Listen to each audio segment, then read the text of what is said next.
At some point in the late 40s or early 50s of a professional career, something happens that the financial industry consistently fails to identify as the pivotal event it actually is. It does not announce itself as a turning point.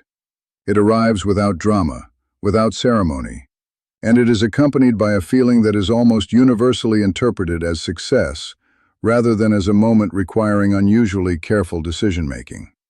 What happens is that income reaches its peak. The years of career progression, salary growth, professional seniority, and accumulated expertise combine to produce a monthly income that is higher than it has ever been in that person's life. And the decision that almost every person makes in response to that peak income, the decision that, viewed with full information about its long-term consequences, is the single most financially determinative choice available to someone in their 50s, is the decision to spend it. My name is Richard Harlow. I want to describe this pattern today with the specificity that makes it recognizable, rather than the vague generality that makes it forgettable. The decision I am describing is not a single choice made at a single identifiable moment. It is a pattern of individual decisions. The house renovation undertaken because income now permits it. The vacation standard elevated because the previous level feels modest against the current salary. The car upgraded, the restaurant habits adjusted, the service subscriptions layered one on top of another, that together constitute what I call the lifestyle ratchet. The ratchet is the essential metaphor here because a ratchet works in only one direction. It advances. It does not retreat. Once a standard of living establishes itself at a certain level, returning to a lower standard is experienced not as a return to normalcy, but as deprivation. Even when the absolute level of the lower standard is objectively comfortable, and by historical personal measures represented genuine luxury only years before. The mechanism of the lifestyle ratchet is worth understanding in detail, because understanding it is what makes it possible to respond to it deliberately, rather than simply experience it passively. When income increases gradually through career progression, spending increases to fill the available space. This is not a character failure, and it is not unusual. It is the entirely natural and largely automatic consequence of having more available at the moment spending decisions are made. The house that was adequate at $50,000 in annual income feels slightly constrained at $80,000, and genuinely insufficient at $110,000. Not because the house changed, but because the reference frame changed with it. The social context shifted. Colleagues with comparable income live differently, and the comparison gradually recalibrates what feels like an appropriate standard. This recalibration is not a conscious decision in the way that most financial decisions are framed. It happens the way water finds its level, automatically, incrementally, without any single moment where someone chose it explicitly. What makes this pattern so consequential after 50 specifically is that the window of peak earning is now finite in a way it was not at 30 or 40. At 30, peak earning was a theoretical future state that seemed decades away. At 52, peak earning is the present, and it has a known horizon. The retirement decision, whether voluntary or employer-driven, is typically within 10 to 15 years, and often significantly less for people in physically demanding roles or industries subject to technological disruption. That window is the window during which the surplus between peak income and a deliberately constrained lifestyle could be converting into financial structure, into income-producing assets that will eventually generate the money the lifestyle requires, without the continued labor income that currently funds it.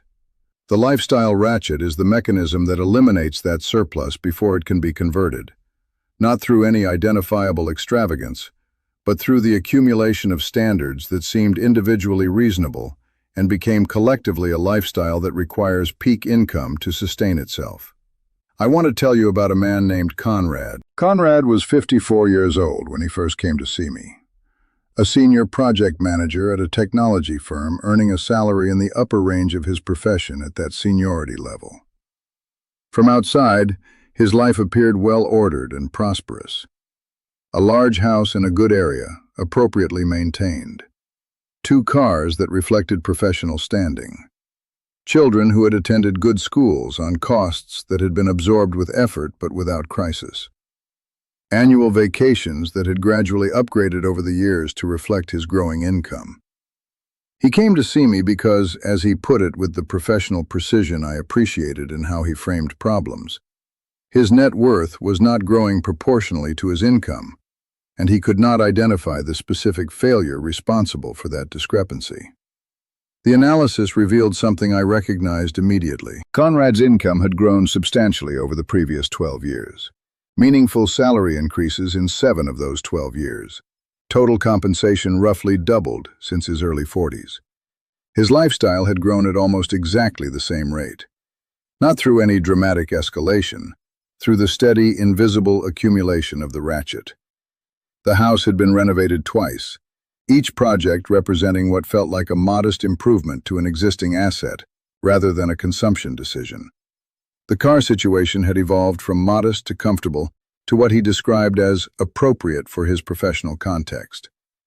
The family's vacation pattern had adjusted to reflect what his income now permitted.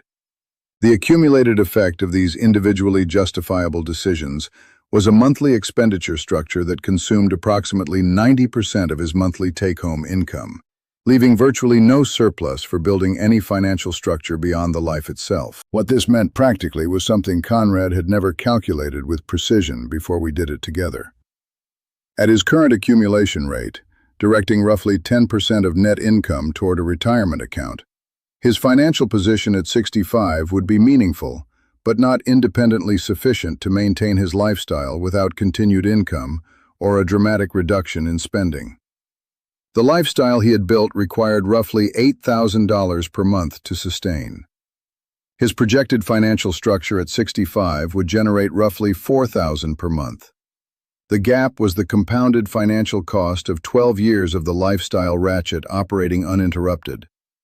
The alternative path was illuminating in its specificity. If Conrad had held his lifestyle at the comfortable but deliberately limited level he had been living 12 years earlier, and had redirected the surplus from each subsequent salary increase into income-producing investments, the projected monthly income from those assets at 65 would have closed the gap almost entirely.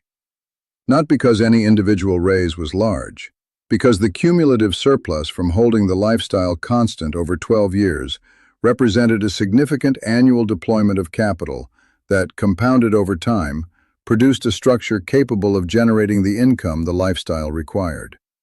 Same career, same salary history, entirely different financial position.